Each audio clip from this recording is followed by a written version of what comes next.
All right, as far as injuries go, we've got Royals, excuse me, Jalen Rose, jump shot,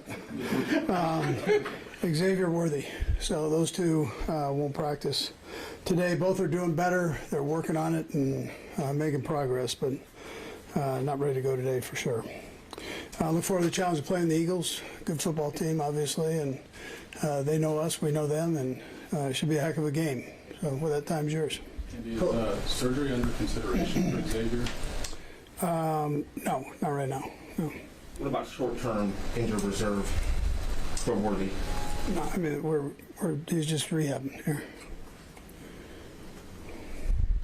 There's still some optimism that maybe Jalen Rose might be available this week, or? Yeah, probably not, but be a stretch. How did you feel like the receiver group in general responded, especially Taekwon, with having to step into a bigger role? Yeah, I thought all the guys did a good job. You know, they kept us in the game there. So I thought they did well catching the ball, a few yards after the catch, and Juju included in that bunch. Hollywood had a big day, you know, so it was good to get him back in the swing. Andy, obviously, since it's a new season, does the Super Bowl hold any strategic benefit at all in terms of what you study and tendencies and such for this time around? Well, I think we know them and they know us. There are going to be wrinkles in there, both teams, but pretty familiar with each other. They have a lot of guys coming back. We have a lot of guys coming back, so you know, you have that part of it. Andy, I wanted to ask you about the field goal fire drill at the end of the first half, and we'll talk to Dave about it tomorrow too. What were the things that had to go right for that to happen? Yeah, normally you say it's about 20 seconds that you need. So in camp we normally work it right in that area, and we work on it. The thing that gets underlooked, like I mentioned after the game, was Noah exploding back with the football. So that was saving seconds there, which were important in that situation.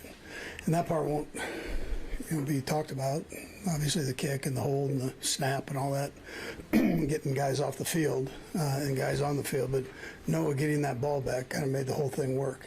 And then Dave was on top of it on the sideline. He and Porter were working the sideline, getting ready for it. Coach, post game, you said that the team was flat. They didn't really have much energy. Now that you've been away from it for a few days, you put your finger on why that was? Yeah, there are no excuses for any of us on what took place. So we've got to do better. Energy is one of the things for sure. So. Coach, on that front, kind of, I mean, that play, when you pull that off, the scramble drill for the field goal, I mean, that's an emotional play. I mean, guys know they really executed something.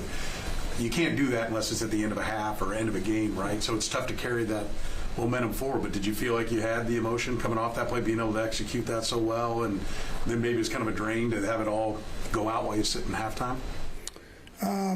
No, I didn't think we lost that part. Now, it was emotional. I mean, that's an exciting thing to do in this game, to be able to pull one of those off, especially when it's less than what you think you can get done with, but or at least in that danger zone there of not getting it off. But no, the halftime, no, we just need to play better. And given the circumstances of the first quarter, is it tough to evaluate your guys' running game at this point? I mean, only 10 carries for Checo and Hunt. Is there something that you maybe saw that you want to sort of expand on this upcoming week? Not right here, no. But I mean, is it difficult? We need to do better in that starting off. Last year, just what do you remember that you and Brett liked in Taekwon to originally bring him here, and just how do you feel like he's been ready for this moment of getting elevated stance? So Brett liked him. And then I mentioned before, I think that Bill Belichick called me and talked to me about him, thought he was a good football player. And so Brett was bringing him in, and Bill kind of said, hey, this guy's really got great potential. So, what do you think has led to maybe that chemistry with Pat with the downfield passing, if they were able to convert one of the three the other night? Yeah.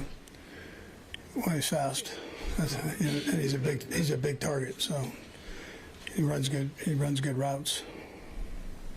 We'll go across the room. Go ahead, Todd. As you went back to watch the left side of the offensive line, the young guys especially, what did you like or not like about what you saw Friday night? Yeah, so I like the effort they put in, and there were more good plays than there were bad plays, and some great things to learn from, and some things that they did I thought very well. So it was progress, and they'll keep growing as we go on here. Matt? Coach, there were a couple of moments talking about the emotion of the game that there was some emotion between the teammates. I know Kelsey and Juwan looked like had some little words, and Drew and Chris. In a game as a situation like that, is it sometimes to be expected? I mean, are there moments where you're okay with that? It's an emotional game, so that's all part of it. And guys are, as much as they pull for each other, they get after each other. I mean, that's all part of it. So when guys do good, they jump around and tell them how good they did. So it's all part of it. Time and a place for everything. Sorry. Coach, is there one side of the ball when you play that first game? I know you have a history. Jim Harbaugh's not his first game. You all his coaching staff, you have a history there. But everybody's trying to reinvent themselves in an off season. Does one side of the ball have an advantage in that opening game when there's not current this year tape? Is it easier to? Seems like it's normally the defensive side, but as you look at this past weekend with all the teams, it looked like it was more the offensive side throughout the league. Normally it's the other way around, but this year, yeah. We'll go last couple, Nick and then Sam. Go ahead, Nick. Andy, with Xavier going down like that, I know it's next man up, but whenever you're in that situation, how much adjustment happens that we don't realize from a play calling perspective? Yeah, it's just making sure guys are in the right positions. We're lucky that's a pretty smart group that stepped in there. So Brett's done a good job of bringing guys in that we feel comfortable playing with, most of all that the quarterback feels comfortable with. So it's been a plus. And then they work all the situations and the substitutions all the time. They do it during training camp. Everybody gets a chance to play during training camp. That's in that first group, per se. So I thought they handled that well. We have a lot of different formations we run. Andy, maybe this is too steam related, but a lot of quick throws in that game. I wonder if that was the intention going in, or just the way things worked out based on what you guys were seeing.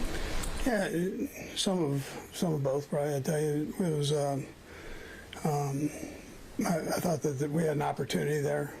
At the same time, we had a couple shots in there too. So, but the way it played out, there were some opportunities there. Yeah. Good. Thanks, Coach. All right.